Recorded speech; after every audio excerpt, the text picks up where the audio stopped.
নবরাত্রি কি বাঙালিদের? ভীষণ ভালো প্রশ্ন করেছো। অ্যাকচুয়ালি নবরাত্রি কিন্তু বাঙালিদের। প্রথম দুর্গাপুজো কে করেছিল জানো? রাজা সুরত। নিশুম্ভ আর শম্ভু বলে দুই অসুরকে মা দুর্গা মেরেছিলেন। এই নবরাত্রির বছরে 4 বার আসে। এই নবরাত্রির রাজা সুরত ছিলেন চন্দ্রবংশীয় শ্রেষ্ঠ রাজা এবং তার রাজত্ব ছিল বালিপুর, যেটাকে বলা হয় এখন বোলপুর। যার জন্য এই বোলপুরের মাটি প্রথম শুধু দুর্গাপুজো হয়নি, দক্ষযজ্ঞর পর যে মায়ের 51খানা পীঠ হয়েছিল, ছিটকে ছিটকে পড়েছিল মায়ের বিভিন্ন অঙ্গ প্রত্যঙ্গ, তার মধ্যে আমাদের বক্রেশ্বর, নলহাটি, সাঁইথিয়া এরকম বীরভূমের 4টি জায়গায় 4টি সতীপীঠ আছে। এই বোলপুরের লাল মাটি কবি জয়দেবকে দিয়েছে, যিনি গীত গোবিন্দ রচনা করেছে। এই বোলপুরের লাল মাটি আমাদের নোবেল এনে দিয়েছেন ডক্টর অমর্ত্য সেন। এই লাল মাটি বোলপুরে জীবনের শেষ জীবনটা কাটিয়েছেন স্বয়ং আমাদের বিশ্বকবি রবীন্দ্রনাথ ঠাকুর।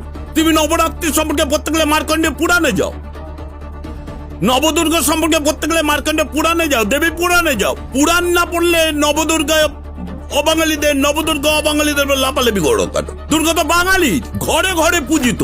চৈত্র মাসের শুক্লপক্ষের 9 দিন মা দুর্গা নবরূপে পূজিত হয়, তাই জন্য নবদুর্গা বলা হয়।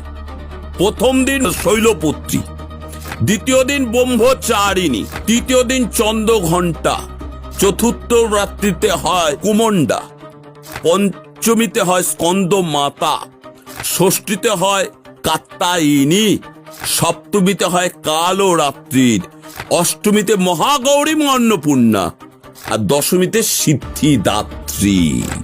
1.5 ফুটিয়া তন্ত্রক্রিয়া, হ্যাঁ ব্যাপারটা কিরকম?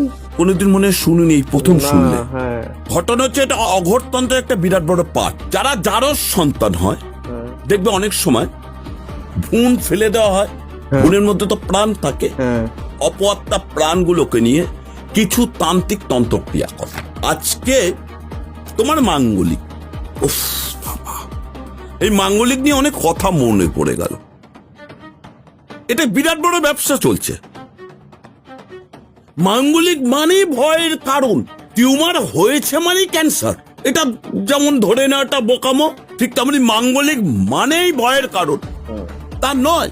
মাঙ্গলিক মানে হচ্ছে মঙ্গলময় কাজের ক্ষেত্রে বাধা। আমাদের জন্ম তারিখ দুটো হয় জানো? আমরা মাতৃগর্ভে 10 মাস 10 দিন আগে তো জন্মে যাচ্ছি।